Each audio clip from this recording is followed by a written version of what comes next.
Zone RTI media. Edapalli మండలం ధర్మారం గ్రామానికి చెందిన సుండు సతీష్ అనే వ్యక్తి తనకు న్యాయం కావాలని కోరుతూ సిపి కార్యాలయంలో శనివారం ఫిర్యాదు చేశారు.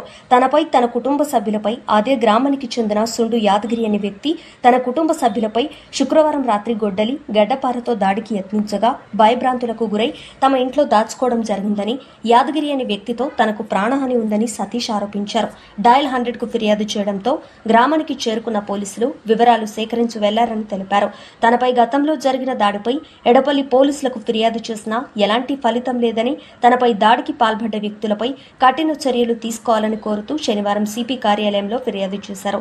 తమ గ్రామ శివారు ప్రాంతంలో యాదగిరి అనే వ్యక్తి చెట్లను నరికివేస్తున్నారని అటు విశాఖ అధికారులకు ఫిర్యాదు చేయడంతో వారు విచారణ జరిపి యాదగిరి అనే వ్యక్తికి సుమారు 5,000 జరిమానా విధించడం జరిగిందని, అది మనసులో పెట్టుకుని తనపై అక్కస్సును ఒప్పించుకొని దాడికి పాల్పడుతున్నారని ఫిర్యాదులో పేర్కొన్నారు. తనపై యాదగిరి అనే వ్యక్తి పలుమార్లు దాడికి పాల్పడ్డాడని, అతనిపై ఎడపల్లి పోలీస్ స్టేషన్లో పలు కేసులు సైతం ఉన్నాయని సతీష్ ఆరోపించారు. నేర చరిత్ర కలిగిన యాదగిరి అనే వ్యక్తిపై ఎడపల్లి పోలీస్ స్టేషన్లో ఫిర్యాదు చేస్తే చర్యలు ఎందుకు ఉండటం లేవని ఆయన పోలీసులను ప్రశ్నించారు. యాదగిరి అనే వ్యక్తికి ధర్మారం గ్రామానికి చెందిన నర్సయ్య అనే రాజకీయ నాయకుడు అండదండలతోనే ఇలాంటి ఘటనలకు పాల్పడుతున్నట్లు సిపికి అందజేసిన ఫిర్యాదులో పేర్కొన్నాడు. శనివారం రాత్రి గడ్డపార, గొడ్డలితో తమ ఇంటిపై దాడికి దిగాడని, తన కుటుంబ సభ్యులు, ఇరుగు పొరుగు వారిని అదుపు చేయడం జరిగిందన్నారు. ఎడపల్లి పోలీసులకు ఫిర్యాదు చేసినా ఎలాంటి చలనం లేదని ఆయన తెలిపారు. ఇప్పటికైనా ఎడపల్లి పోలీసులు స్పందించి తమకు న్యాయం చేయాలని సతీష్ కోరుతున్నాడు.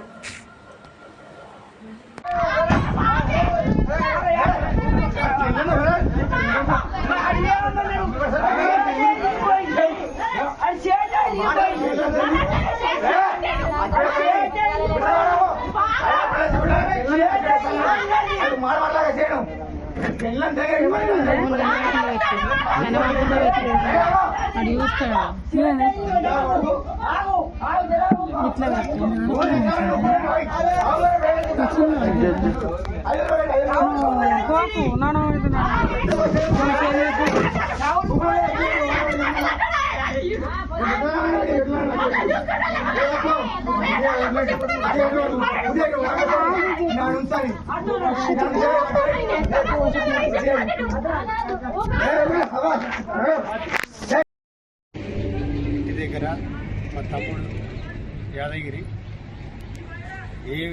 ఏమనక ముందే ప్రతి విషయానికి, చిన్న విషయానికి, పెద్ద విషయానికి కట్టెలతోటి, గొడ్డలతోటి, గడ్డపారలతోటి దాడి చేస్తున్నాడు.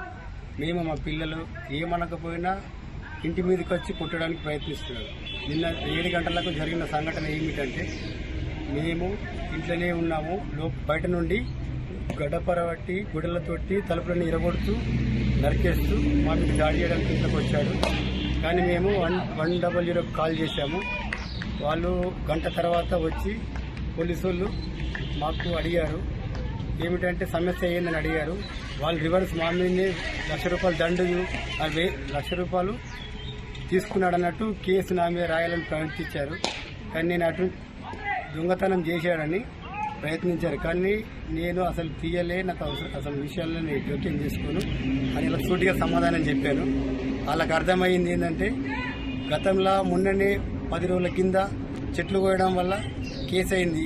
అది చాలన కట్టేసరికంటే వాడికి మా మీద కోపం వచ్చి ఇదంతా చేస్తుంది సరే అని చెప్పాను. చెప్పేసరికంటే వాళ్ళకి అర్థమయ్యి స్టేషన్కి వచ్చి కంప్లైంట్ ఇవ్వమన్నాడు.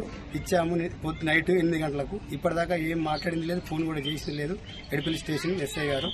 ఆ బాధకి మేము సిపి దగ్గరికి వెళ్ళి మా పిల్లలతోటి మేము మా భార్య కలిసి మా బాధని సిపికి చెప్పాము. మా బాధ అర్థం చేసుకొని సిపి ఇక స్టాంప్ వేసి మాకు ఇచ్చారు. ఇకనైనా ఎడపల్లి స్టేషన్ పోలీస్ అధికారులు కానీ ఎవరైనా దొంగలకు అన్యాయంగా, అక్రమంగా ప్రవర్తించే వారికి ఎటువంటి సహకారం చేయొద్దని, నిజాయితీ పరులకు న్యాయం చేయాలని కోరుతున్నాము.